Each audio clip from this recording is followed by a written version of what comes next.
કાર્યકર્તાઓ દ્વારા ગેસમાં 50 રૂપિયા વધારો કરવામાં આવ્યો તે બાબતે વિરોધ પ્રદર્શન ગાંધીનગર ખાતે કરવામાં આવ્યું। મોંઘવારીના ભયાનક વિષચક્રમાં સમગ્ર દેશની પ્રજાએ હોમીદય ભયંકર અટ્ટહાસ્ય કરનાર કહેવાતી સંવેદનશીલ સરકાર દ્વારા વધુ એકવાર ગરીબ પ્રજા પર ગેસના ભાવમાં ઓચિંતો વધારો કરવામાં આવ્યો છે।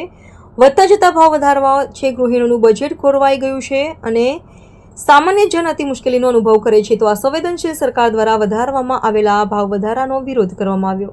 આજે અમે ભારતીય જનતા પાર્ટીની જે નીતિ છે લોકોની સામે ખુલ્લી પાડી રહ્યા છીએ કે આજથી ટૂંક સમય પહેલાં લોભામણી લોકોને લોભાઈ અને 100 રૂપિયામાં ગેસ સિલિન્ડર ગામડાઓમાં આપવામાં આવ્યા।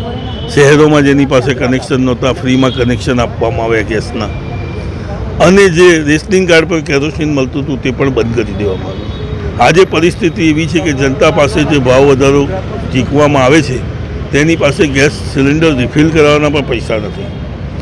કેરોસીન બંધ થઈ ગયું છે, તેમની પાસે રાંધવા માટે આજે ન ગેસ છે ન કેરોસીન છે।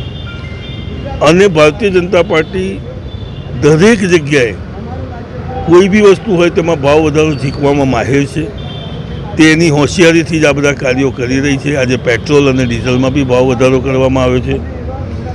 આપના માધ્યમથી હું જણાવવા માગીશ કે ભારતીય જનતા પાર્ટી પોતે જ એક સંગ્રહખોરી, પહેલાં લોકો કાળાબજારી લોકો કરતા હતા, આજે ભારતીય જનતા પાર્ટી પોતે કાળાબજારી કરી રહી છે। એને મન ફાવે તેમ ભાવ વધારો ઝીકી રહી છે।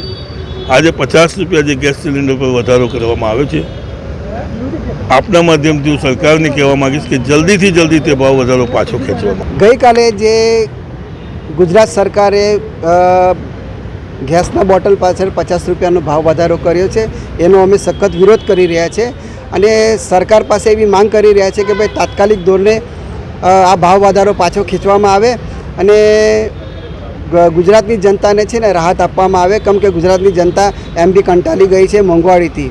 અને બીજું અમે એવું કહેવા જઈ રહ્યા છીએ કે પડોશી રાજ્ય આપણું મહારાષ્ટ્ર અને એમપી, ત્યાં તમે જો 500 રૂપિયામાં ગેસના બોટલો મળે છે અને આપણે ગુજરાત રાજ્યમાં એક હાથી શાસન લગભગ 25-30 વર્ષથી ચાલે છે, છતાં પણ ગુજરાતની ભોળી જનતા કશું કહેતી નથી।